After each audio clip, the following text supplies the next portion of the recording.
minutes, just give you an update on what's going on with Nino. Nino, I guess, is leaving the hospital, and he's going to be doing a show with Juan later. Just just a little blip for Nino. We'll see. He's might have to have a procedure done. That's what he said on his. He let something out, I guess, and said it might be doing something. So you never know. He could be good. He could be doing something, and who knows? We're all here for a short period of time, and try to do the best we can. So send him lots of love, and we'll see what happens. Now, as far as he's one of those guys that was almost gone. His accident, and his spirit left, and he got visited and went to the light, and they're like, you need to go back and do some more work. God said he'd take care of him and give him lots of information, so that's where he's at right now.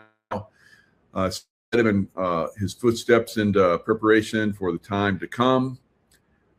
He was told to study the Bible, the Quran, history, archaeology, astronomy, metaphysics, earth science, climatology, political science, military strategy, and psychology. And during his near-death experience, he was told he would change jobs frequently, and each job would be ordained to teach him a valuable lesson. And that's what obviously happened for him. Now, that we're going to talk about Iran, and he's going to share how political realignment that will change the world. And so I've looked at his slides, pretty interesting. I'm looking forward to him coming on and about that. So slide, I'll go share that. Right, so I get going here. Figure out how to get it. Iran and the geopolitical realignment that will change the world. Western hegemony is dead, and a new era of peace and prosperity is possible. So we're going to talk about what you need to know. Now, as you guys can see, this goes back quite a long time. Holy Roman Empire and so forth, fractured Europe with feet of iron and clay. We know that Europe is really compromised right now, and they're completely not dependable. And I think we're going to see the fracturing of Europe ways. That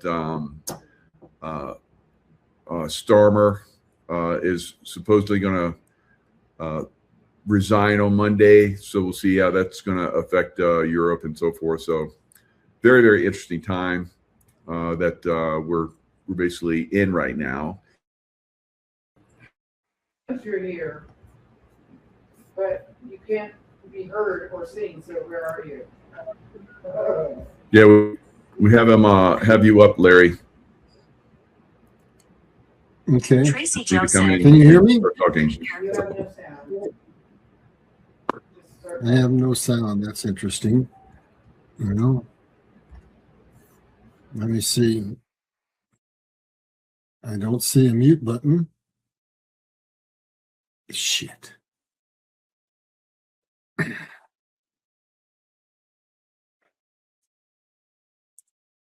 Medicine, I'm gonna just call it. Let me try to work with you. My microphone says it's good. Glitchy, yeah. So hopefully we got it fixed.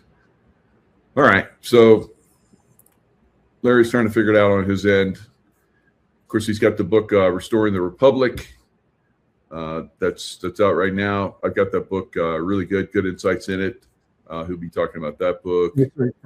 And Calling Tracy also Joe have Jaco. fires that are going on in California. So a couple fires happened. Very suspect to me, where we have rooftop type fires, which okay, so you got a rooftop fire, but it's like the water sprinkler systems in both of these huge warehouses somehow were non-operational, and we're kind of wondering what is going on here. I've talked about how back during the last COVID scam, they basically set it up, and something is being set up for California.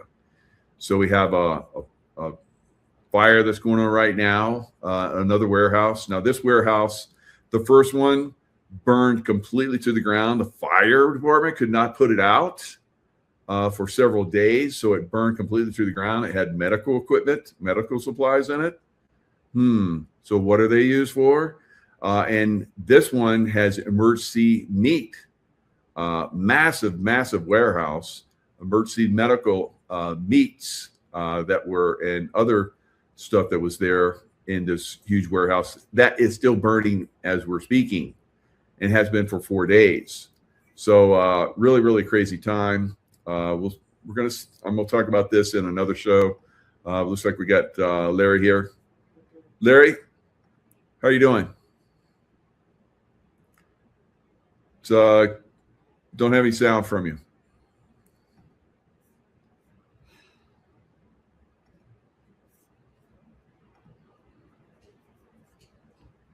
Can you hear me How now? about now? Nope. According to my end of it, Still muted.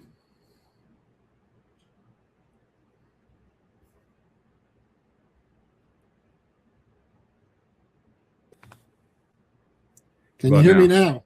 Nope. All right. Try and go out, Larry, and come back in again.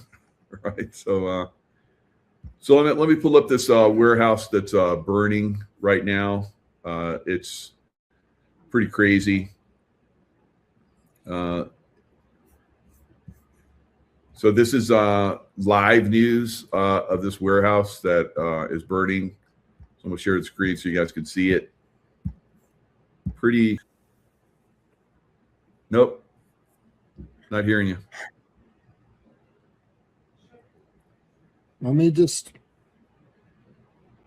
All right, so let's go back to the other information. So let me pull up this one thing about both of those buildings that are burning. Now this is on my X. This gentleman went to Grok and asked about some context.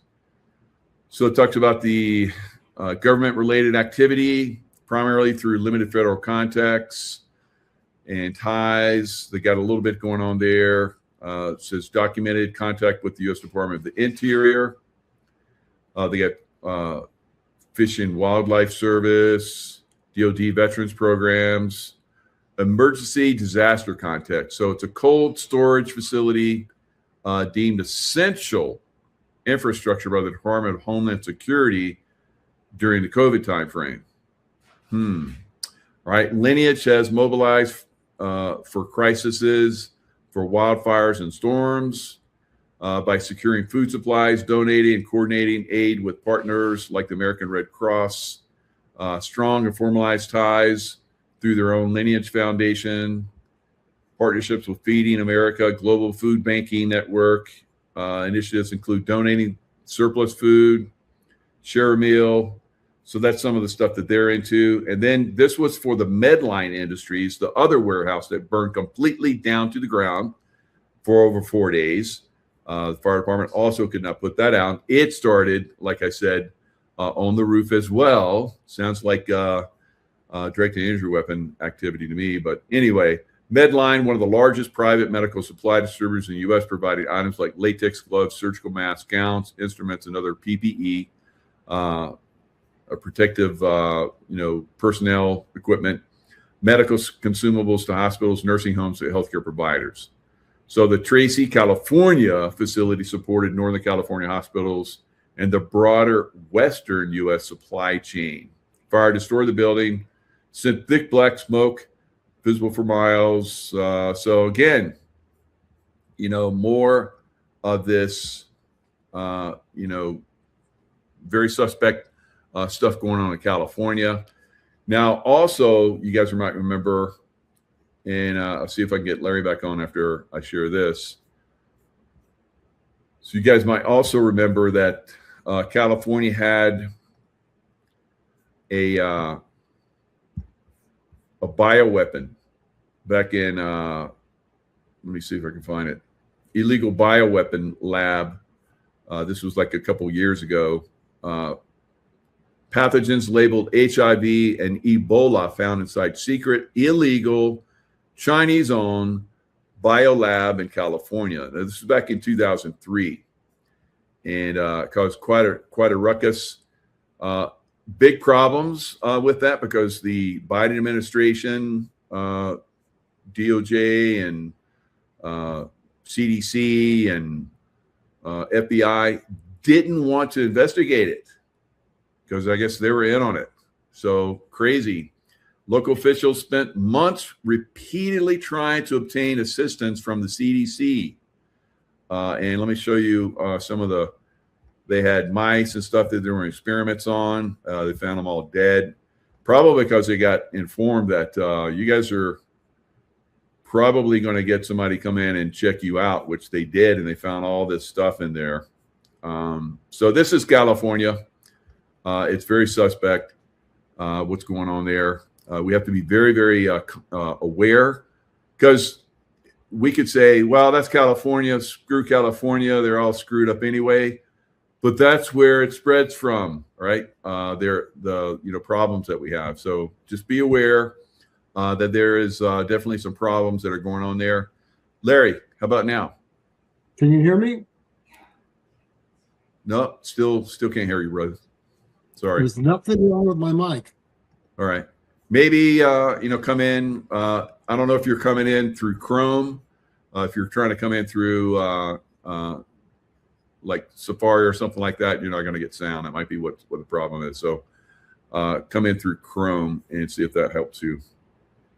All right. So crazy stuff that's going on out there. Now, you're like, okay, so what bioweapon might they use this time? Well, the Ebola seems to be their bioweapon of choice this time. I don't know, because it's really expanding in Africa. And in fact, they have 2 people in Israel. How about that? Which we know is very suspect. So second person suspected of contracting Ebola put in isolation, Israel's health ministry says. So imagine these people that are coming they're traveling, they have to come from, the Congo, and then they come to Israel. Who gave them the pass to come, and why didn't they get checked at the airport? But anyway, these people had contact, I bet, with a lot of people, right? And then those people travel and they move around. So it's not looking so good with this, right? So, I mean, look what they put you in. Oh, my God. This guy is like in this cage. He's all wrapped up. They got these slits that they can go in and, I guess, do stuff with them. And they're in a plastic room. These guys are all dressed out. Wow.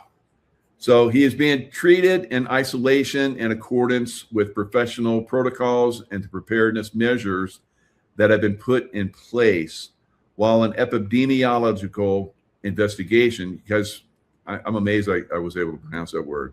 All right, so is being conducted to identify contacts. That's a mouthful. All right. According to the ministry, it is conducting an so now that I said I'm surprised, now I'm not going to be able to. Epidemiological investigation, tongue twister. They like to do that with big words like that. I don't know if that's a Latin word or what they got going on there, but that's a good one. To identify relevant contacts and examine possible links between, who knows, maybe because I studied Latin in school, I was able to pronounce that. So crazy. All right. So, what's going on in California? It is obviously deep state land, California. People are leaving California in droves. It's probably a good idea, right? Who knows what they're going to launch? And of course, they're saying that there's going to be a huge earthquake. I keep seeing almost every day, California is going to have a big earthquake. So that's kind of suspect too, isn't it? Everybody's talking about California having an earthquake, and then it happens. So, I've been talking about it. I feel it. I've been feeling it for a while, though. It doesn't feel that strong right now, but it's lurking. It's lurking. So it can happen, and when it happens, it's probably going to be very quick. So, I'll do my best to keep people informed.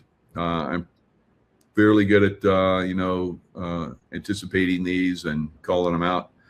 But, these days, there's a lot of manipulation going on. So we'll see. We'll see what happens. All right. So now Ebola is interesting as far as an outbreak because they don't have anything for it. It's just natural. It's like that they say they're going to make sure you're hydrated. It's like, really? So I looked up natural remedies, of course, and there are some out there. Now, one of those is turmeric. Turmeric is supposedly very good. Has an ingredient called curcumin, which helps in deregulating the cytokine storms, which is one of the prime causes of death in an Ebola outbreak.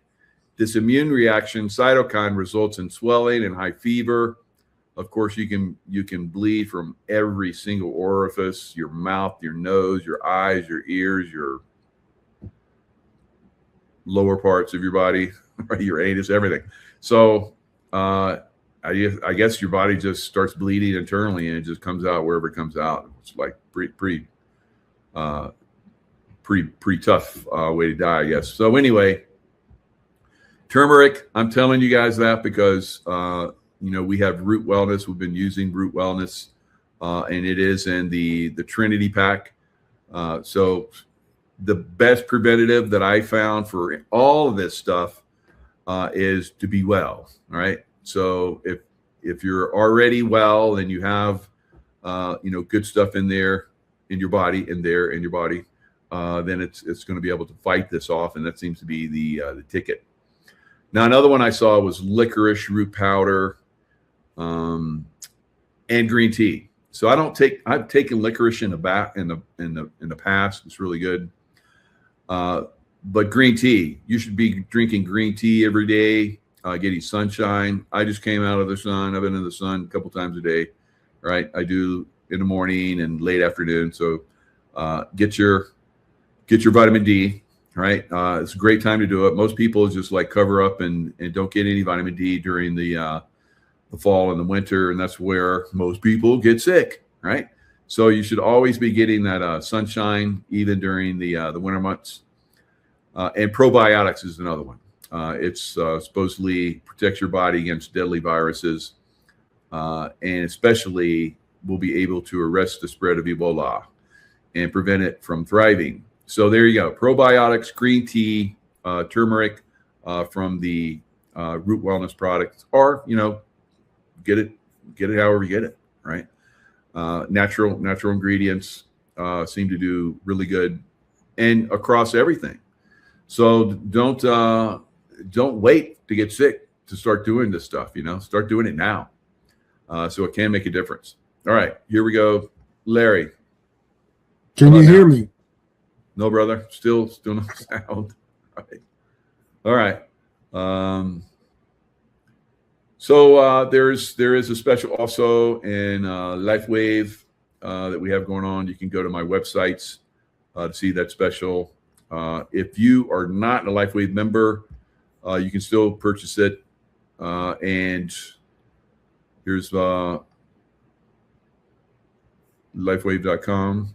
All right. You can also go to LifeWave Michael Jaco right there, and it'll bring up it again as well, so you can shop. If you're not signed up, then you go to the bottom of the page, there is a form that you can fill out, and I have a team. Join my team. It says, or info. You go to the bottom and hit info at michaeljaco.com. Send it and say you want to sign up, and one of my team will help you walk you through the process. So, very, very exciting times, right? So, we have the deep state, playing games as usual. So, Cali, going back to Cali, going back to Cali. I don't think so. So I'm not going back to Cali. Unfortunately, they have LifeWave shows there, so I have to go there to LifeWave shows. I hope they start doing them some other place, because I don't want to give California any more of my money than I have to. Right? They're just going to use it to create mayhem in their state. So I feel for you guys in Cali. It is a real shit show going on there right now. And it seems like you guys don't have any say whatsoever over there. They're stealing your votes. They're canceling your votes. So that's frustrating, and it'll continue to be frustrating, I think, for quite some time. So Newsom he called a state of emergency, like I said. And this is what he's saying. Here it is. Firefighters face renewed challenges Saturday. Of course, it's still going on today. So Governor Newsom, and useless Bass declared a local emergency to support response efforts. Really? So you guys let buildings burn for 4 to 5 days. It's pretty much what's going on there. So it seems like the fire department is corrupt to me. I mean, I fought fires. I fought fires in the military, and they were very you go in and you can fight a fire, but they're not going in and fighting these fires. Larry, how about now? I hope. Can Can you hear me? Huh. So I don't know why I can't hear you, but I guess everybody else can hear you. Turn your volume up. My volume's all the way up. We'll find out how to do that. All right, there you go. All right, so now we hear you. Good. Oh. Whatever you did. All right. Here we go. What it was doing is it wasn't connecting my microphone, but I was unmuted. So anyway, here we go. Wherever you want to begin. Pull it up now. There we go. All right. All right. I don't know if you covered the first couple of slides or not. If you want to go to the top, or you want to start here. I just introduced it, so you can just start it off right here at this slide, and we'll run from there. All right. Here's what I guess I want to say. The newscasters either are choosing not to tell us the truth, or they don't have the big picture because they only focus on the events of the last week or two. So I felt I needed to do this. God came to me and said, hey, people need to know what this is about. So I'm going to bring in the Bible. Oh, you know what? Let me see something. Or maybe I do want you to go back up, because I want to bring in the biblical scriptures, because we need that to tie everything together. Okay. So, or maybe it's down. Go down to the one after the one you're on. Let's start with that. Going down one more. There we go. So here we go. Let's start here. So bottom line is we basically are in a situation where you have to understand this. You have to go all the way back 2,000 years, and you have to basically look at the Daniel's prophecies, and you have to look at what was happening. That was the seed of the hatred of radical Islam to Christianity. So here we're looking at Daniel 10:20, and it says a fractured Europe with feet of iron and clay. So that's all the way down at the bottom. That's the last kingdom. This is Daniel telling Nebuchadnezzar about the various kingdoms that would be formed from his time until the end. And preceding the European Union, the the kingdom that's partly strong and partly weak, called the Holy Roman Empire. You had the Roman Empire, that was iron. It was as strong as iron. But now for all of our lifetime, we've been under the Holy Roman Empire, where basically power was ceded from Rome to the Catholic Church through the Pope, who then appointed the kings and took kings out, and the power then became sent through the church to the state. And that's the situation we're in right now. And if you listen to what Trump has been talking about for the last couple of months, he's calling Europe out. Europe is fractionalizing. It's falling apart. So we're seeing that prophecy from way, way, way back 2,000 years ago is now happening. Now, if we go to the next slide, we'll get the next biblical reference. And what we're going to see is that it's right in the Bible. If you just know the Bible, we go all the way back, and it's going up to Jeremiah 49. And what it said there is that there was a governmental entity in the Middle East that was called Elam, and that later became Persia, which is now modern day Iran, if you follow the maps. And so what you've got is, we're talking about Iran here in Jeremiah 9. And basically it's telling us that God was going to put a hook in Iran's mouth and turn them in another direction. And I'll give you some context for that. So what was basically happening is that God was saying in the Bible that Iran wasn't going to get what they wanted. They were, at that time, we didn't know the context, but it was describing a nation that was more powerful than you would think it was, given its geographic size. Well, what does the Bible tell us? It's all of our current conflicts are always about oil. So what do we know now? We know that they said on the Strait of Hormuz, they know that that's the blood lifeline for oil of the whole entire world. That gives them the inordinate amount of power that they have, but that power has been taken away because things that happened in the last few weeks since Trump started this war that say that we're no longer going to send 20% of our oil up through the Straits of Iran, of Hormuz rather. So what's happening is the other Arab nations have opened up the existing pipelines to maximum, and they're building new pipelines. And then as soon as they're done, basically what's going to happen is Iran is no longer going to be able to extort the world by controlling 20% of the world's oil. There'll be much less oil going through Iran than there is now. And so that's that hook that God said he would put in.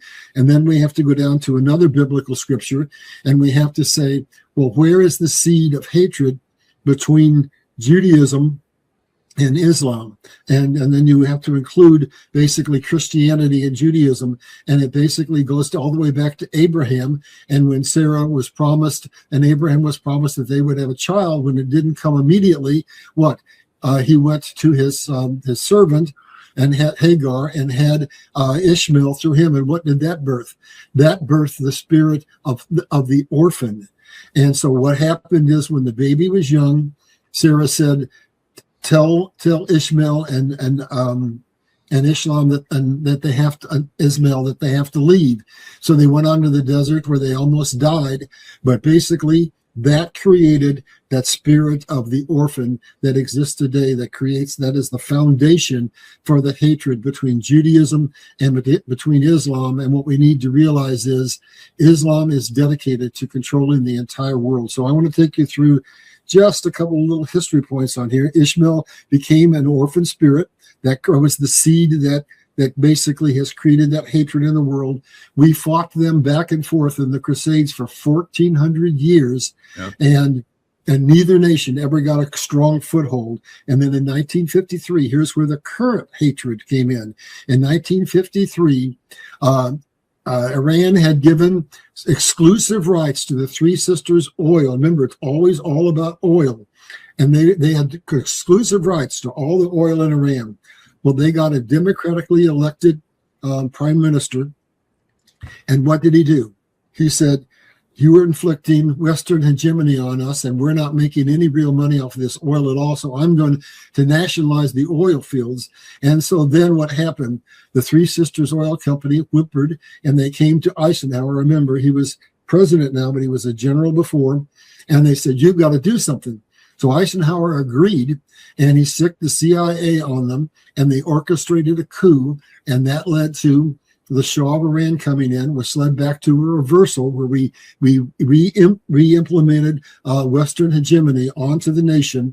That created the seed over time where they hated us. And that led to what we saw on November 4th of 1979, where the revolt happened and the Islamic Republic was founded. And then just a few months later, when we made the attempt to get the hostages out, that was in April of 1980. Basically, it failed. And ever since then, those are the events that led up to where we are today. So let me stop, Michael. I think the people needed to have that historical, biblical background so that we can get into now the current times. Comments before we go on? Yeah, it seems like Islam is basically captured by the dark side. And we're like you're talking about, it's trying to take over the world. And Lucifer is trying to take over the world through Islam. And what I'd like to do is go through these remaining slides real quick. And then I'd like to get off the slides and have you and I have a conversation, a dialogue where we can talk about what's happening today. So here they are. They tell us it's right in our face. Islam will dominate the world. And there they are. And they're known in the Bible, what? As the pale horse whose weapon is a sword, and they cut people's heads off. So I did a show a few weeks ago where they marched a bunch of people out onto a beach in armed suits and cut their heads off. And so there they are. They're protesting. They're telling us we are going to dominate the world. And God had me read the Quran cover to cover, so I know wherever I speak. They basically are a religion of hatred. They say we're a religion of peace. So yes, they copied operative word. They copied the Bible.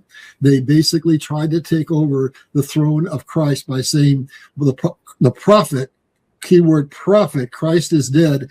Now we have a new prophet, Muhammad, and basically they were rejected by Israel. And so in the Bible, in the Quran rather, I should say, it speaks of all the peace, all the kind of virtues that you see in the Bible. But then it says, but for the infidels, for anybody of any religion other than Islam, lay in wait for them and kill them, because they are idolaters and they are our enemies. And that is exactly what they're doing to this very day. So see if you go on to the next slide. And what we have here is a war that's going on that people don't identify as a war. And it's happening to Europe and it's happening to the United States. And that is where we created, in this instance, we orchestrated, there are always false flag events. We orchestrated the Arab Spring, and Syria had about 6 million refugees that left and went to Europe. And they're of a different culture than us. We have one wife and right now one husband. And on average, we're having 1.5 children per family, not even the replacement rate. But when they came in there, they can have 3 or 4 wives. Each wife can have 2, 3, or 4 kids.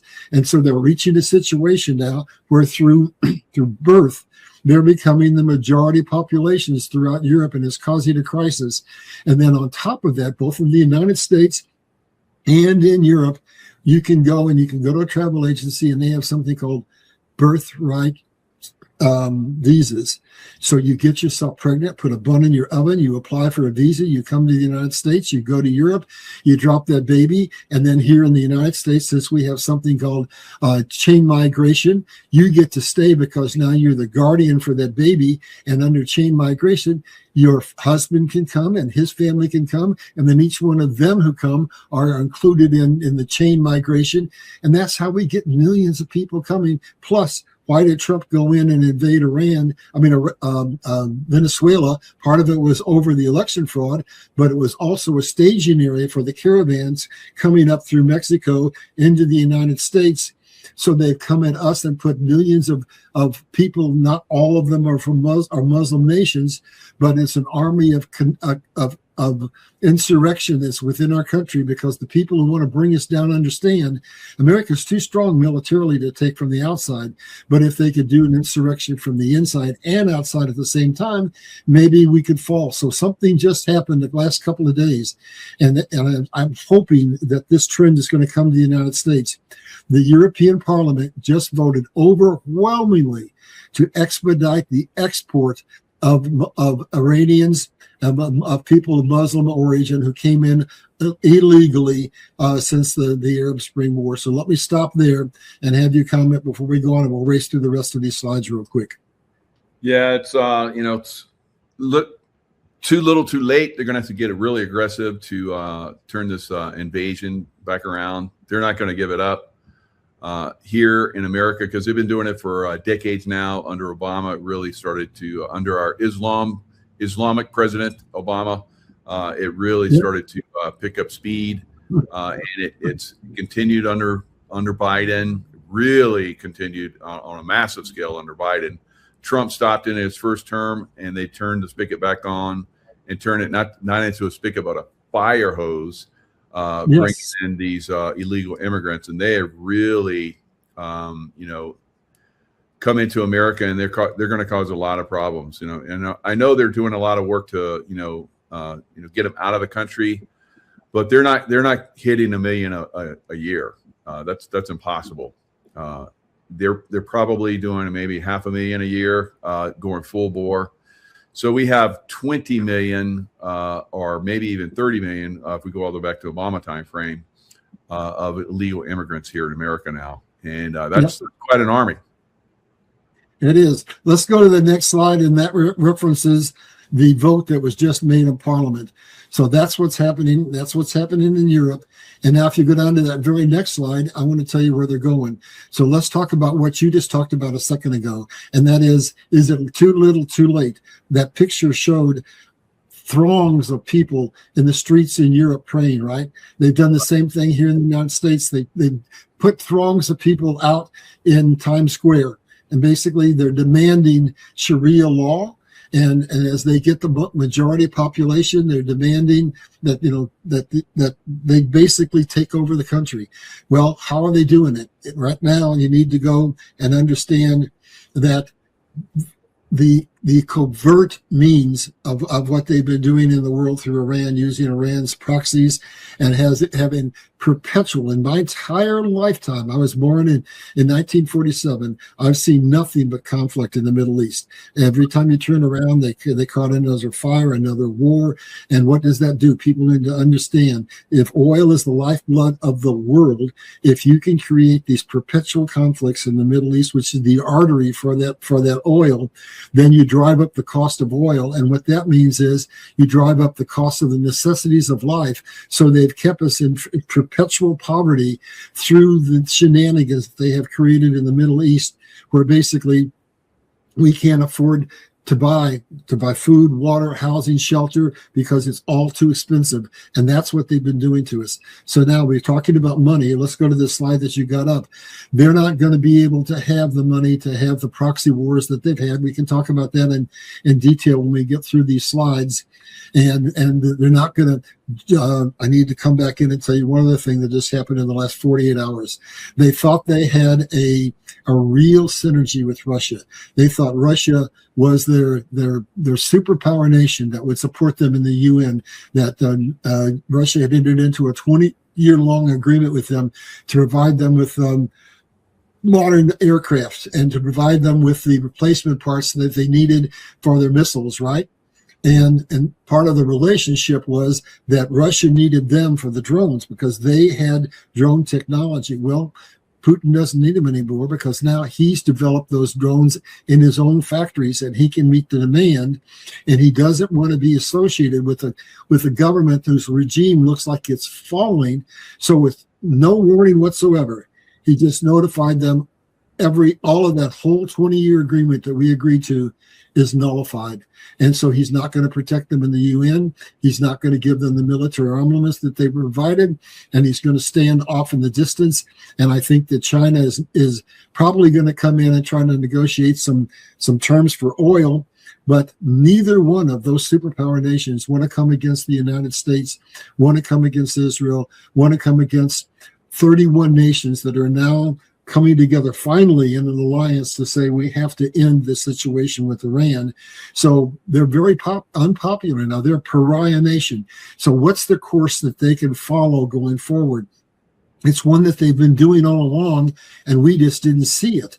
So when you're a refugee, you go into a country and all you got is a shirt on your back, right? That's it. That's all you got. So how is it that in America and in Europe, they have popped up gleaming mosques like these that cost tens of millions of dollars? It's because basically they've been funded by Arab nations who profess to be our friends, and it's Turkey and it's Saudi Arabia and other Arab nations. And then why do they want to do that? Because there's a political agenda behind the mosque, because then they tell the clerics what can be spoken from the mosque, and they have schools associated with them, and they say what the curriculum is going to be. So they are radicalizing people both in Europe and the United States through the money laundering that they do, that they send money to these mosques. So what's happening in Europe, and like you said, it's probably too little too late, but Spain is now leading the charge, because Spain is just geologically the location where most of the ships coming from Africa land. They land in Spain. And so Maloney has basically reached out to Trump and made some, I don't know if they're quite codified yet, but I know what they're talking about.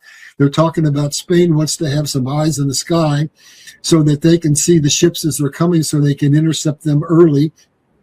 And they've agreed not to give us a base, but to allow to have some limited access to their ports. And they've even talked about doing something that further degrades the power of Europe, which is entering into some kind of a trade agreement with the United States. And the minute that word got out, 8 European nations stepped up and said, if Spain is able to negotiate these terms with the United States, we want to do the same thing. So again, we're back to the Bible. Everything that was foretold in the Bible has happened. And when we go to Europe, where does it fit in the Bible? So basically, Europe is in the Bible, and it is talked about in the final beast, the combination beast with 10 horns. And God took me to Revelation 13, and he said there shall be a time when there shall be 10 kings, upon whose heads crowns shall set for 1 hour. That then led me to the UN. This was years ago. And what did it talk about? It talked about the 10 horned beast, and it said that the UN has an objective to create 10 servile trading blocks with which it would control the world, because that creates the beast system. And the first of that beast system to be created and codified was the European Union. And the European Union said after World War II, if we don't come together as one great nation, we will never be a superpower again. And so they started the formation of the European Union, first as the trade agreement, and then they made it into a common currency, and then they tried operative word to get a constitution, but several of the nations understood that this was a socialist communist order, and they refused to agree to the constitution. So they got a treaty, and that has a loophole in it, which is what allowed Spain with Maloney to come to the United States and talk to Trump, so that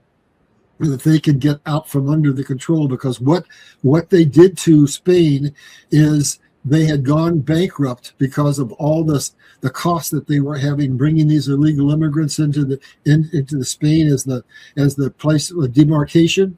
And so Germany and Brussels got together and they said, you know what we're going to do, Spain? We're going to declare you bankrupt, and we're going to take your money, and we're going to basically put you under the supervision of Germany. And Spain just was not going to tolerate that. So that's kind of some groundwork for all of this. Has to do with the war that we're in right now. So basically, let's go on down and finish these slides up real quick, and then let's try to have a conversation.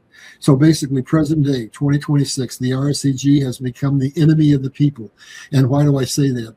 Because most people don't realize that in 1953, when all this started, when we orchestrated a coup and took out a democratically elected prime minister, that was the point that hatred. That was 47 years ago.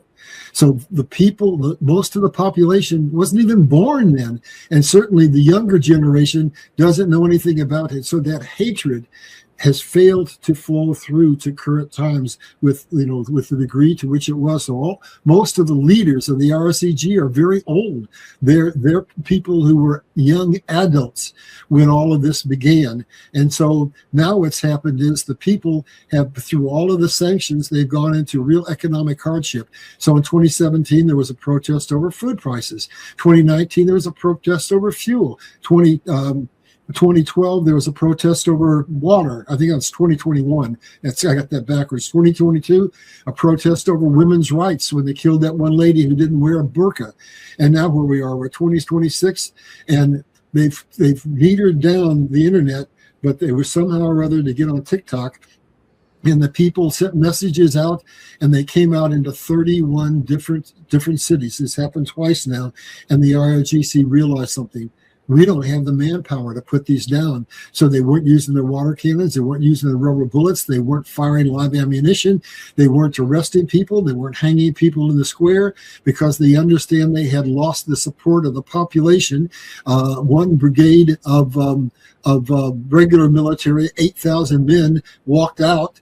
And so basically they understand that the support that they had is not there. And because they have killed people, because they have arrested people and imprisoned them, because they have hung people, they are now the enemy. Now the general population looks at them as the enemy and not the United States and not the event that started in 1953. And so the whole calculation for the IRGC is basically null and void at this time. And if you look at that very first slide I had up when we came on, when we finally got my volume, it had a picture of a woman in a burqa.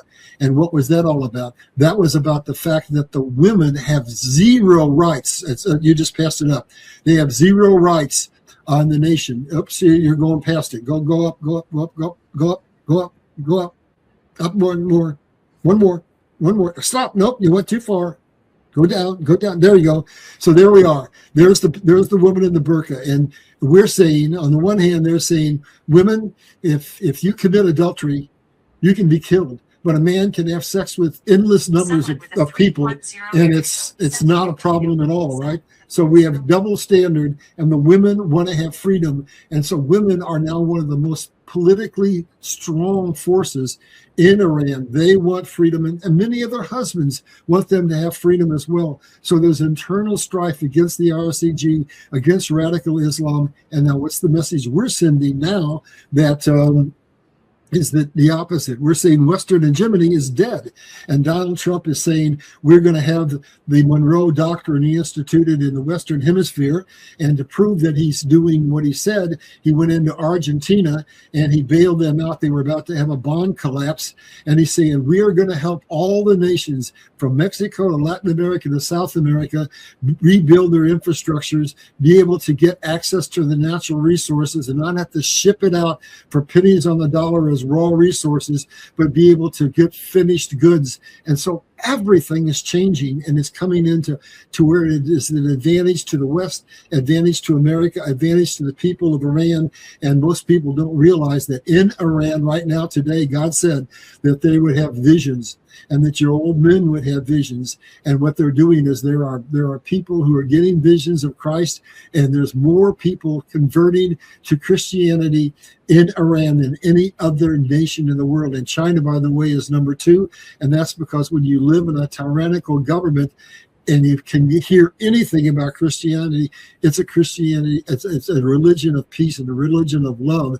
And so basically, it's really important that that's happening in Iran, because once you say the call to prayer, which Barack Obama called the most beautiful sound he's ever heard, and to chime in with what you said, he was asked on the Lear report about his faith, and he mistakenly said, "You mean my Muslim faith?" And when we were having some conflicts, he said, "If the tide ever turns against my Muslim brothers," and he called the Quran the Holy Quran, he says, "I will stand with my Muslim brothers." So basically that is what's been inflicted upon Iran, upon the United States, starting all the way back with the Carter administration, when we started ceding power from the United States through NAFTA an intentionally losing trade agreement to Europe. And just as a little more background in history, when NAFTA was formed through Carter at the behest of the global financial elite puppets, we were 200 years old. It was just 50 years ago, and we only had a $660 billion national debt. And with every succeeding president, that debt doubled and tripled, and now it's $39 trillion.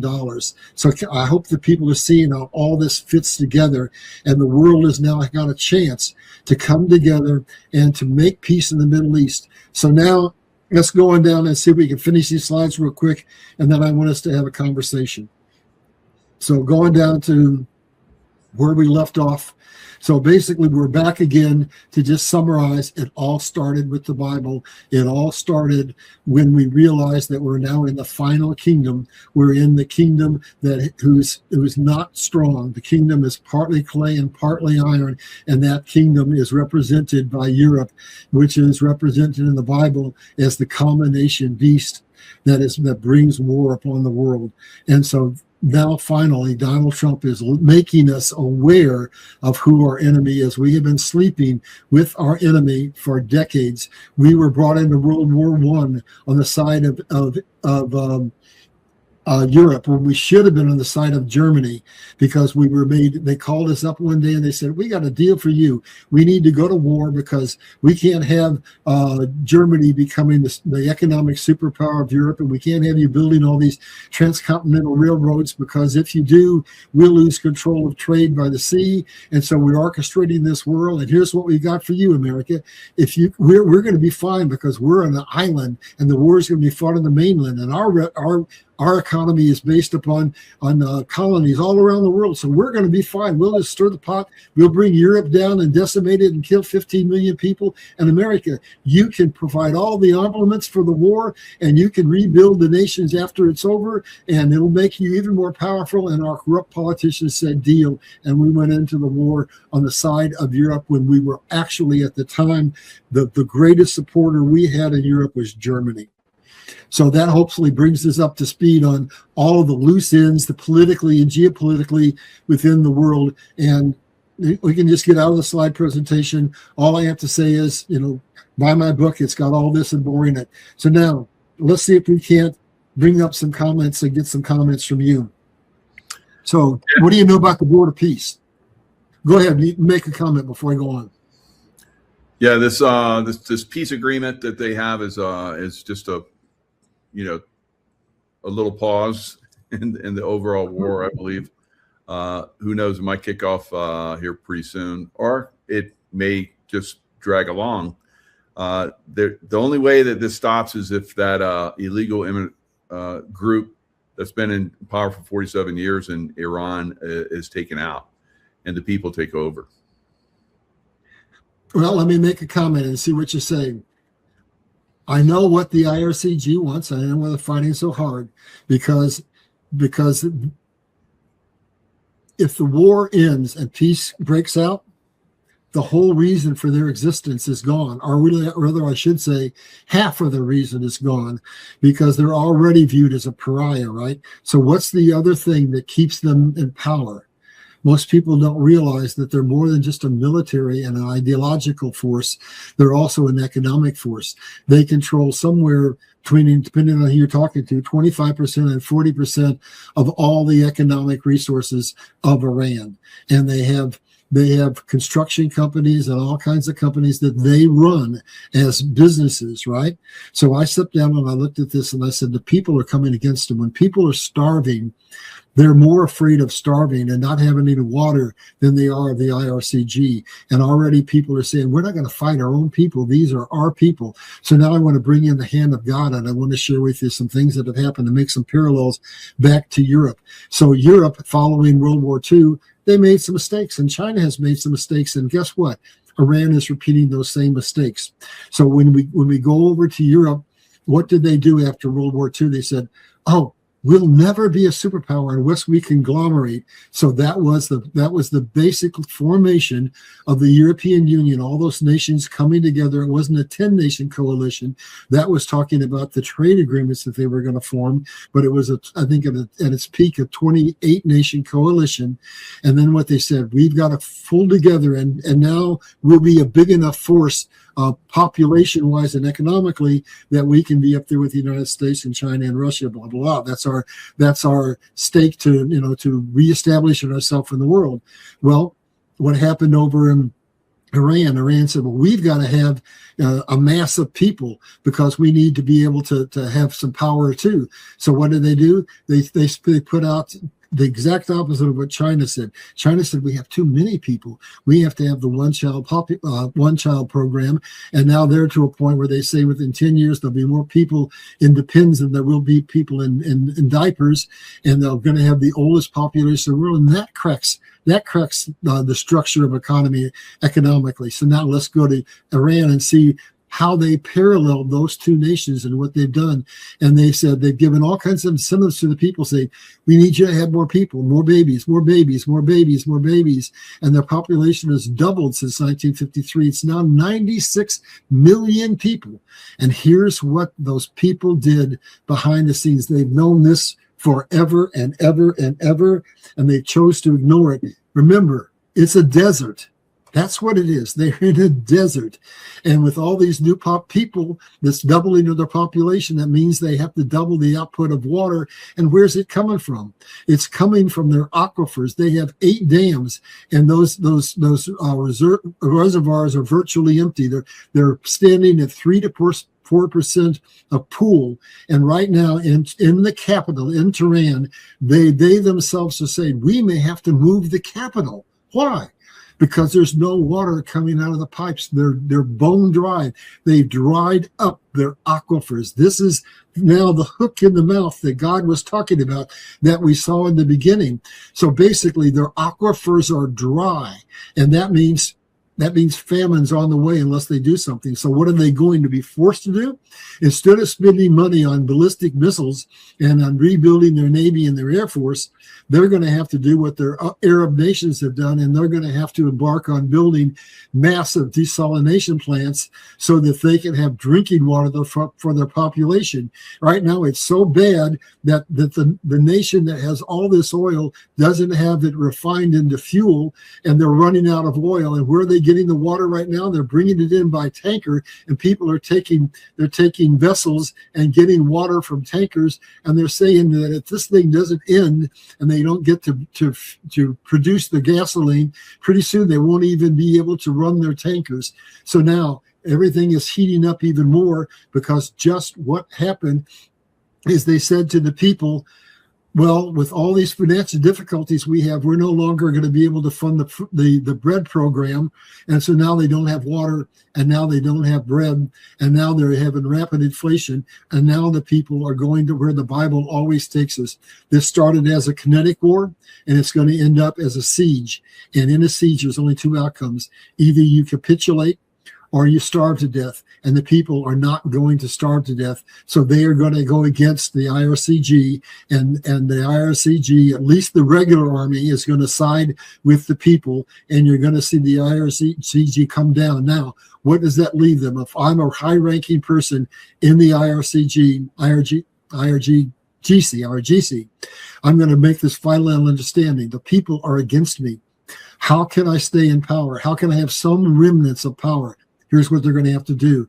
They're going to have to accept the $132 billion aid package that's being provided, not by the United States, but offered by their Muslim brothers. And they're going to have to build desalination plants. And then what they're going to do is they're going to parallel what happened after World War I and after World War II.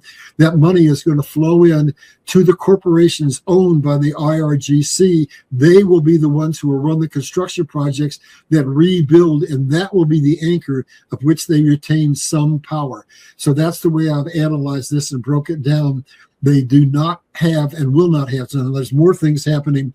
So they thought that the biggest power they had was leverage over the Strait of Hormuz. And we'll close it. We'll close it. Well, they closed it. And who suffered the most? they suffered because Trump has planned this for an eternity, and he was able to say, because of what happened in Venezuela, because of what happened with us opening up our wells, we now have more oil than Saudi Arabia and Russia combined. And he made provision for Japan and China and the other nations to have enough oil, at least, that they didn't have to shut their manufacturing down. Yes, it's been stressful. Yes, prices went up. But now in the midst of all of this, what happens? You need to go to the Board of Peace, and we need to bring in another thing that's happening that people don't understand. When we go to Gaza, and Gaza was literally leveled, Trump came in and said, I'll rebuild it. I'll build skyscrapers. I'll build golf courses. Well, there's more going on than that. And he got permission to do that, and he established the Board of Peace. But the Board of Peace is doing something else that people don't realize. Modi had an idea about 2 years ago, and now it looks like it's actually going to be brought into codification. He wanted to have a supply chain that would give an alternative to China's Belt and Road, and it would be a sea lane from India to Saudi Arabia and all the way across all of the Middle East, terminating at Haifa in Israel, and then becoming a water passage from there to Europe. And that is going to relieve enough oil supply coming down to the Strait of Hormuz that when this is over, that along with the other pipelines that the Arab nations are building, they're not going to have that stranglehold on the world. They'll never, within the next couple of years, when all this gets done, they'll never be able to say we can control 20% of the oil and choke the world. So the Straits of Hormuz is becoming much less strategically significant. And so all of the playing cards that they have on the table are being systematically one by one taken away from them. So now what are we doing with this? The most sophisticated logistics network that we've ever seen. It's going to be funded probably by money from the Arab nations, from the United States, and from India. It's going to be done under the Board of Peace, and it's going to contain a payment system. And my bet is that at least a large portion of that's going to be conducted in U.S. dollars. It's going to contain technology that we're going to have from Donald Trump, where you bring those cargo ships in and a whole fleet of drones drop down and read all those tags, and customs is expedited, and they can get those containers off on the railroad cars immediately. And when it gets to Haifa, the same thing happens. The drone come down, they put them on the ships, and they're saying that it will be able to be 30% faster and 40% cheaper. Now, let's analyze why oil has been able to be kept so high for all these years in the Middle East and how that trump card is being taken out. Because here's what's happening. Basically, the whole dynamic, I just lost my train of thought. Let me see if I can get it back. So the price of oil, and Trump's been dominating that with the... Yeah, so basically what's going to happen is the cost of oil is to a large part controlled by England, which this came out in the last few months as well through Lloyd's of London. And most people don't know that Lloyd's of London insures every commercial vehicle in the ocean. And what did they say? Very first thing when this started, we are refusing to give any insurance to any of these ships, period. That means they set out there because their owners weren't going to put them at jeopardy if they didn't have insurance. And so later, gradually, they've given insurance back, but at exorbitant prices. Some of the ships that have gone through the straits have paid up to $2 million for a passage. And so that, along with everything else, keeps the cost of oil up, meaning that the people of the world have a hard time buying the necessities of life. Well, that's all going to change because the Board of Peace, it is going to eventually, in my opinion, replace the UN. And within it, it is a business venture because Trump doesn't do anything unless it has a strong ROI. So he's going to rebuild Gaza, and that's going to be an amazing hub for technology, an amazing place for it's like the Riviera of the Middle East. But he's got money, and what happened is 26 nations have already joined the Board of Peace at $1 billion per nation, and more will come, and eventually it will replace the UN. And then what else is he doing? You've got a military background. You'll appreciate this. He's saying the cost of oil is significantly governed by risk. And so that's Lloyd's of London and the excruciatingly high cost for insurance. And so he is going to have, under the Board of Peace, a military private army of 20,000 men paid for through the Board of Peace, not through Congress, not through our government. And then as these projects need to be built and we need to go a step beyond that, and we need to get access to some of these energy technologies that we know are out there from the Chevron deal that Trump got through that says we have 5,915 patents that he says are real technology that just have to be scaled. If we go to Congress and Congress says we're not going to fund it, he doesn't care. You know why? Because he set up an investment bank within the Board of Peace and funded it initially with $210 billion. And that will be the seed money that will cause private investors to come in. So he's just changed the entire equation in the entire Middle East and in fact in the entire world. And he's made the ability of any nation to drive oil prices up because of shortages or to drive them up because of the cost, the risk factors associated. And then along with that, you need to understand one other thing that happened. And that is that this war was orchestrated and planned. You know, you're a military guy, for probably years. And what happened when this war happened? Donald Trump knew, the Muslim nations knew that Iran was going to try to cut off the oil valves. And so not only were they going to close the strait, but what they were going to do was they were going to attack oil interests in the Muslim nations. And so what did we do? That changed the calculus of the entire world and makes peace possible. We gave the Iron Dome to Israel, right? So as those missiles came through, they were protected. But guess what? The Arab nations were protected too because we gave them the missiles that, to use another term, was their version of the Iron Dome. And to get those, there was an agreement reached. They had to go in and agree to join the Abraham Accords, which lays the foundation for peace. So the only nation in the whole Middle East that isn't going to be on it at this time is going to be Iran. And so all of the Muslim nations are coming together and saying, we're tired of being constantly afraid that our oil is going to be blown up, our pipelines are going to be sabotaged. We want peace. So now it's incumbent on Iran to say the only path forward is to accept the olive branch that the Muslim nations are putting out in the form of an aid package of $132 billion so that they can rebuild their infrastructure.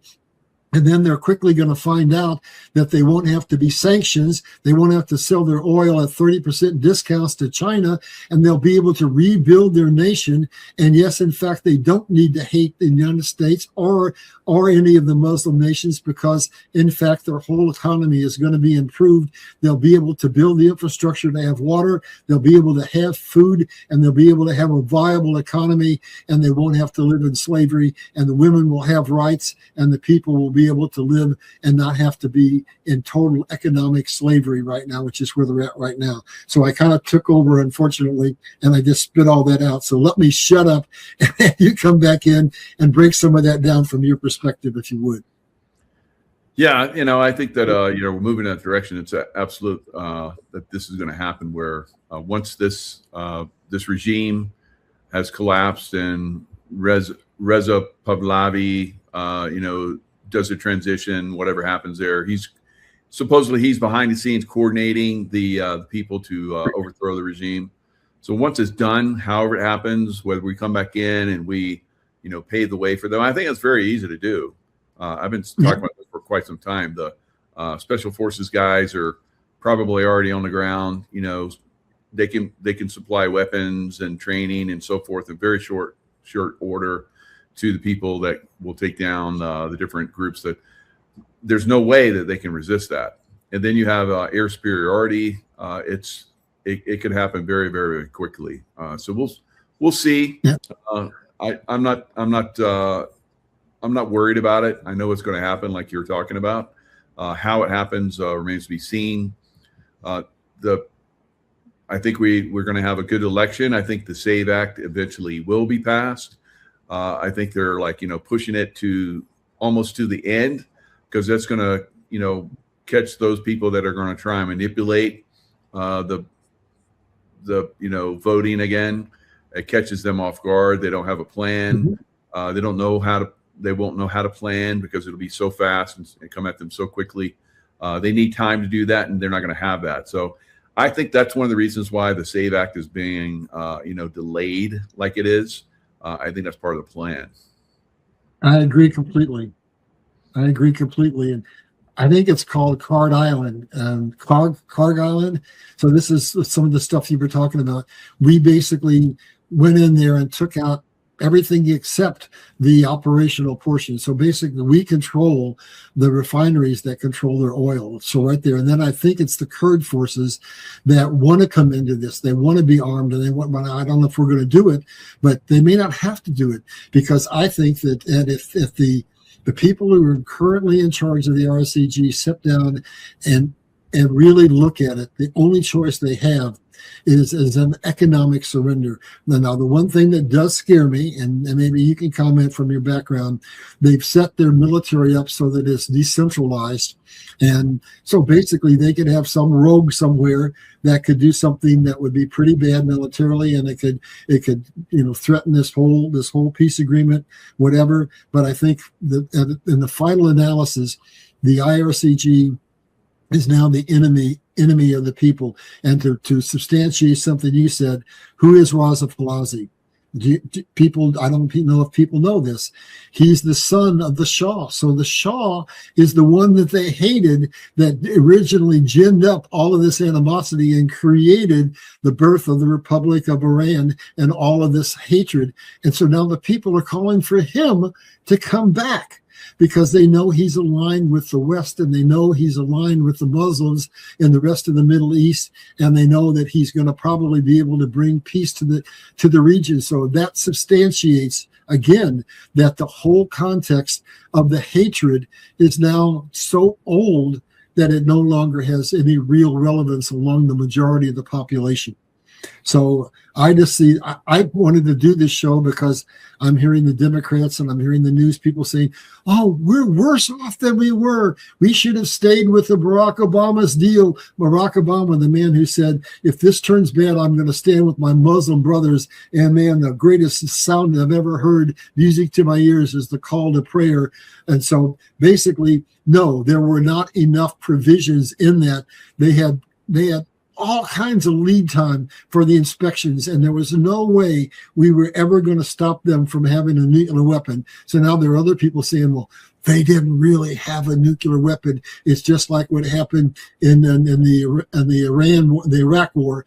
Well, maybe they didn't have a nuclear weapon, but they were on the path to it. And how I say that that's got some degree of evidence behind it is because what is the one thing over all these years that they've never been willing to give up?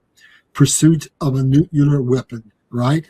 And so that, along with control of the Strait of Hormuz, was their absolute, that was their power that was going to allow them to hold the world at hostage. Both of those powers are being taken away now, and now they're just going to be one more nation among many, and they're not going to control the lifeblood of the world, and they're not going to be able to leverage the cost of oil and therefore the cost of necessities. So if we look at this thing, it's just like where we started. God put the hook in their mouth, and they are now going to be forced into joining their other Muslim nations. Now, I want to say something, and I hesitate a little bit of doing this, because we're entering into the Abraham Accords, because we've provided military protection to the Muslim nations. I don't think we should be naive and believe that the war that started all the way back 2,000 years ago in the Bible isn't going to go on. The hatred between Christianity and Islam still exists.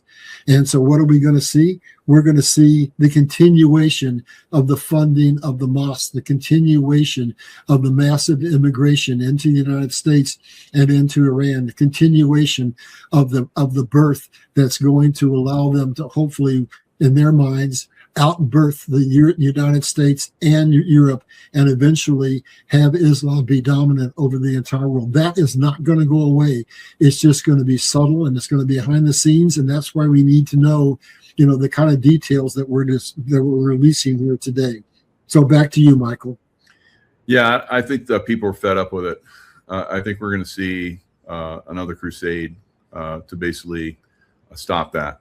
I've talked about this for a couple of years now, that I see that we're probably going to reach a boiling point, and I'm starting to see it on social media where people are saying, President Trump, you need to come in and fix this, or we're going to fix it. And so I hear that more and more. We're seeing it in other countries. We've seen it in the Scottish,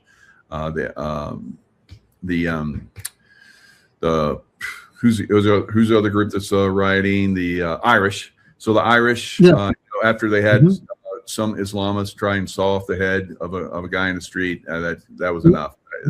It broke. So the floodgates are broken. The pushback is going to happen, whether the government gets involved or the people get involved. It's going to happen. It's, we've been, like you talked about, we go through this cycle, it seems like every 400 years. I don't think this time we're going to stop, because we're seeing the pattern, and we're seeing the truth of what they're trying to do, and we're not going to allow it. It's just going to be, I think more and more people are seeing it's not a religion of peace. It's a religion of domination, control, and evil. So it's going to turn on them. Absolutely. And I'm trying to think of what you just said a second ago when you were talking just now. The power has been ultimately taken away from. It was about we have to do something, or else they're going to take over the United States. Well, now here's what we're doing. Trump has just come out and said there's not going to be any Sharia law in the United States of America. So we need to break that down. People don't understand that Sharia law doesn't supplant our Constitution currently, as in the form that they're coming. It's mostly for domestics. But what do? They say they're going to take over our families. They're going to marry our daughters, and they're going to convert them to Islam, and then they're going to outbirth us, and they're going to take over. So Trump has said no Sharia law ever in our lifetime, and they're trying to give voting rights out in California again to illegal immigrants. So we're going to have to stop that. And then what is trying to come down through the Supreme Court? Now this hasn't happened, but we're trying to basically get legislation or a verdict, if you will, that's coming down from the Supreme Court that says if you have dual citizenship, you can't hold office in the United States. That says goodbye to all of those politicians that are over here that have their loyalty to Islam. They're going to be removed. So Islam, basically goodbye to all of you guys. And then what are we going to do? We're talking about money laundering. We're exposing money laundering around the entire world, right? And so that means we're going to parrot part of what Europe is doing.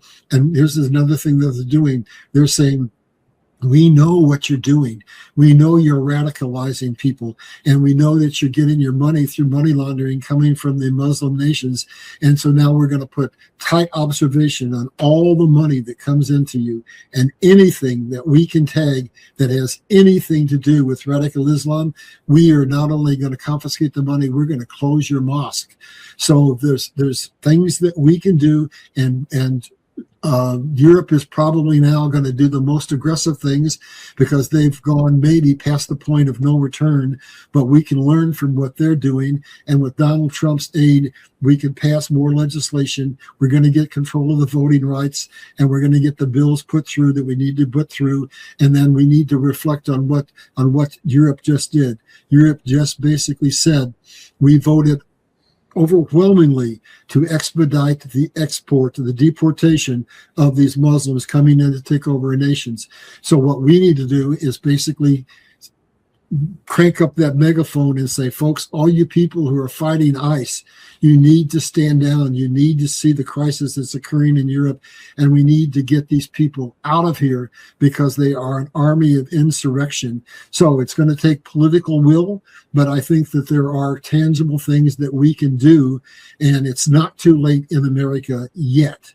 But we do need to stand up and take action very, very, very soon. So back to you, Michael. Yeah, I mean, it's a narrative.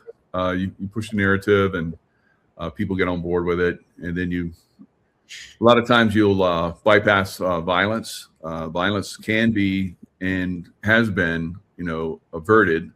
Now, I think that there's operations that are ongoing and have been ongoing for over a year now to remove a lot of the very, very negative types that were going to cause violence. I've seen video of it. I see the little slivers of guys moving around that somebody takes a picture of, or somebody takes a video of. Those are the guys that I used to be. All right, so the guys that move at 0 dark 30 and take care of business, and they're doing it here in the United States. Probably on some level they are in Europe, but we'll see. It can be averted. We just have to work together and have good discussions and not let things get out of hand. I know in Ohio they're raising flags, Somali flags, and people are pretty pissed about that. That's one of the things I was alluding to, as far as people are saying we're not going to put up with this. So yeah, we're not going to put up with it, but we don't have to start going violent, because we saw that happen. I think in Scotland or Ireland or something. I think a Scottish guy went. I think it was Scotland, I believe. What's that? I believe you're right. It was Scotland, I believe. Yeah. So a guy, I guess, people came out of a mosque, or he went into a mosque or something and started, chopping people. So, I mean, we're right at that level. So the narrative really has to happen that governments are going to and that might be why, Europe is we're stopping illegal immigration, and we're going to start to. I don't think they've said they're going to start shipping people out yet, but they need to say that. The vote just happened. Just happened. Yeah. In the last 24 to 48 hours. Going back to something you said a minute ago, the approach is changed. So for decades, what the global elite have pushed us, they pushed. When we woke up, they backed off. And then they come back in a couple of years later and push again. Well, something changed with COVID. With COVID, basically the entire agenda, it was a race to the reset for the global elite to take power. And so they drove us into unmanageable debt. And then they thought, well, now we'll just push, and we'll turn this thing critical. And so what you were just saying, I'm substantiating, they're no longer following the same playbook. They've changed it. They're not going to come in and basically come out. They're going to push, and they're going to push hard, and they're overstepping their bounds, and they're waking people up day by day by day, because they've gone too far. And now I don't care how asleep you are. There's so many things happening that you can't ignore, that I think that even the most woke are beginning to wake up. So I'm very optimistic that this is all going to happen. But I want to go back to the Bible. It doesn't mean we're going to have perpetual peace. It means we're going to go into the period of time where the Bible prophecies are fulfilled. So let's go over and see, as we get ready to close this, are we really going to get into any kind of period of peace and prosperity? And I think absolutely we are. So basically, Trump has already ended 8 wars, and now we're on the brink, it looks like, of maybe ending the war in Iraq. And things have been happening in Russia that say, and I don't think those two sides can go on much longer. Some very critical things have happened there. So I predict, this is a prediction, we'll see them come to the table to negotiate something fairly quickly. And here it's because of late changes that have happened in the last just few weeks. Basically, while all of this war has been going on for, 3 years now, the Europeans have been basically funding the war to keep it going, but they've also been doing something. They've been quietly behind the scenes building alternative supply routes for oil. So they have been almost completely dependent on oil coming from Russia, right? Yeah. So finally, I believe something happened. I see what did happen, and I'm making a supposition as to why it was allowed to happen. Basically, the principal Achilles heel that Russia has is they have an economy that's largely controlled by oil and natural gas. Well, that's never a good formula for a nation. The first nation that I can go back as far as I follow back that was given the honor of being the world's reserve currency, was the Dutch, and they fell because they had a single source economy, and then the Spanish because they didn't manufacture anything, so we don't have to. We got so much silver, we'll just buy everything, and then basically Iran has got the same disease. They've got what I call Dutch disease. They're dependent on one source of income primarily. That's the natural resources, their oil, and so basically that's something else that's going against them. And so every time I turn around, I see the levers of power that they have are one by one being removed, and they don't have options anymore left. And so I look at this and I say, here's what's happening in Russia. So just a few weeks ago, Ukraine has been reaching deeper and deeper into Russia and hitting the oil refineries. Hit them over and over again. Hit them before they can repair. Hit them again. Hit them again. Hit them again.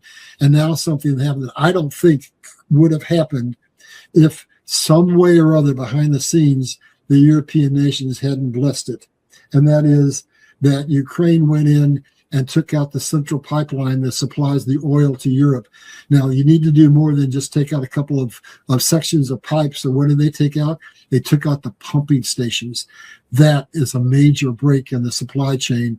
So now let's go back to what's happening with that program that I talked about, which is the new logistics pathway that is probably going to be built that's going to give an option for something other than China's Belt and Road. So with that, there's something else. There is not only underwater fiber optics, there's not only a payment system, there's not only a system for expediting loading and unloading of cargo ships, but there's a high voltage power cable that will run from Israel to Europe. So what's that mean? There's no place in the world where solar works other than in a desert. So part of the reason that you're seeing the European Union revolt the way they're revolting is because Brussels, a wholly unelected bureaucratic communist government, has forced the Green Deal on people and forced the immigration on people and bankrupt Europe. And so now what are we doing? We're giving money, $132 billion olive branch to Iran. And what are we doing for Europe?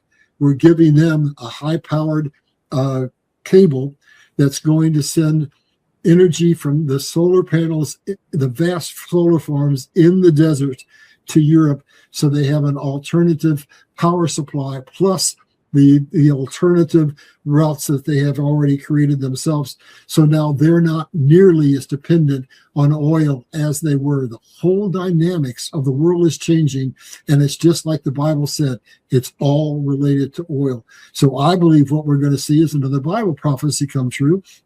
I believe Russia came out too soon, and in the Bible, they're called the sleeping bear. And so now I think this war is going to end. They're not going to have the military power that they've had. They're not going to have the money that they had. It's going to take them a long time to rebuild and regroup. Then in the depths of the book of Revelation, they'll come back out and they'll become a military force to fear again. But right now, in my opinion, and I'd like you to comment on it, I think they've been neutered. They just took out their largest ammunition plant, and now they're depending on munitions coming from, of all places, North Korea. I mean, I just see the hand of God all over this. So and then to make it even worse for Russia, the permafrost is melting. And what's that doing for a nation that now has monetary problems because of the war? It costs untold amounts of money to maintain the supply line 3,000 miles long from Moscow to the oil fields. And basically, they don't have the money to keep it up properly. So something has to change. And I think this war has to end. So I think that the Bible was telling that right. This war is going to end.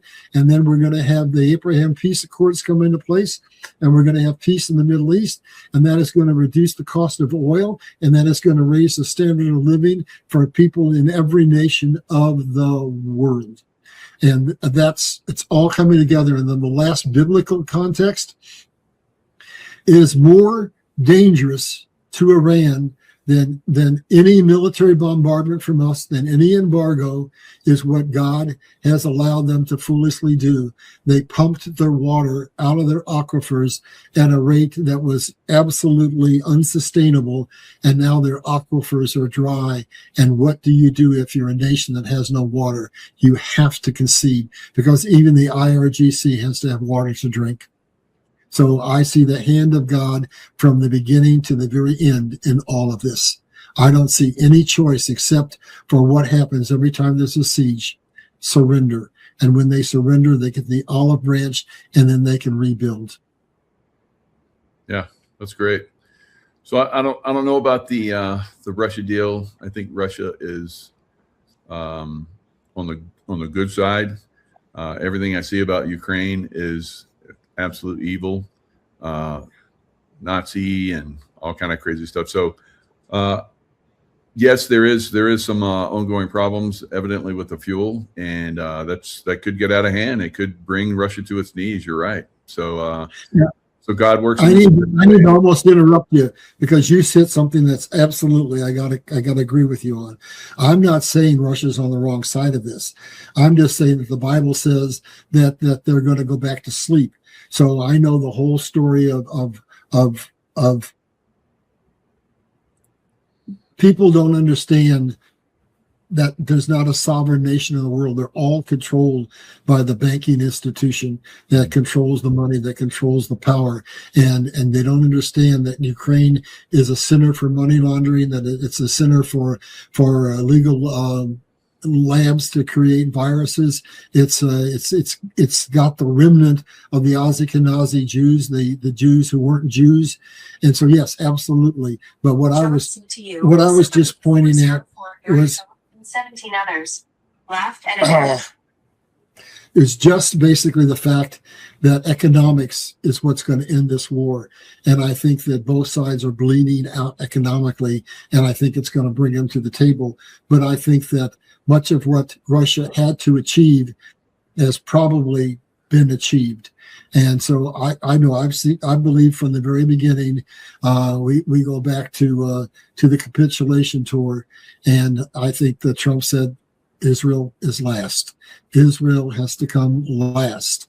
And I think that we've seen that nations one after another have capitulated. And I'm trying to think of it. I should know this off the top of my head. Derek Johnson. We owe a thanks of gratitude to Derek Johnson by going into the military law of war manual and deciphering all this. And so for those who maybe need a little refresher, here's some of the cues that he brought out. Trump went on a capitulation tour around the world. The first place he went was to Saudi Arabia. And the day he got there, they arrested the crown prince. And basically then they had a ceremony, the sword ceremony, where the new crown prince is given the sword. Nobody is to touch it, but the new crown prince, they handed it to Donald Trump. He goes over to Europe, and he walks in front of the Queen. Nobody is allowed to do that. And then he walked off the stage when he was on the stage with the president of Argentina, which has got affiliations going back to World War II with the Nazis.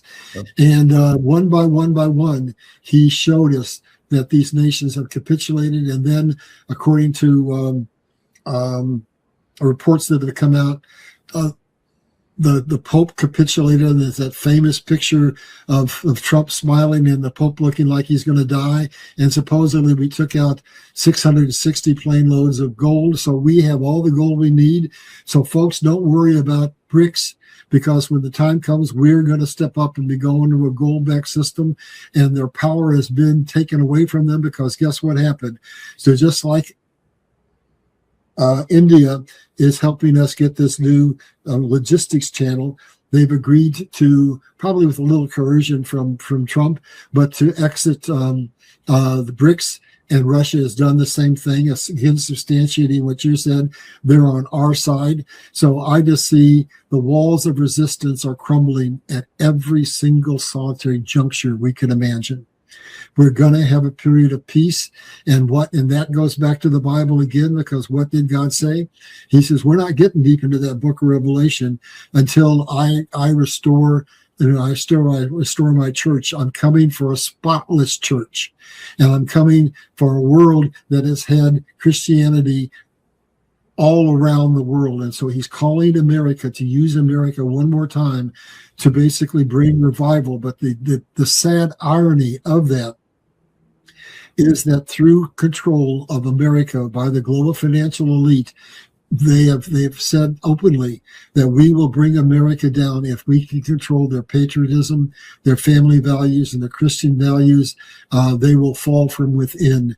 And so they have used the lying media, our politicians, and the entertainment industry to send to the world debauchery at a level that it's never been done since Sodom and Gomorrah. So America does have some things that we have to atone for, but under a president that prays to God, that I believe has been anointed by the Holy Spirit, America is now going to have that revival, because people around the entire world are working up because of the suppression.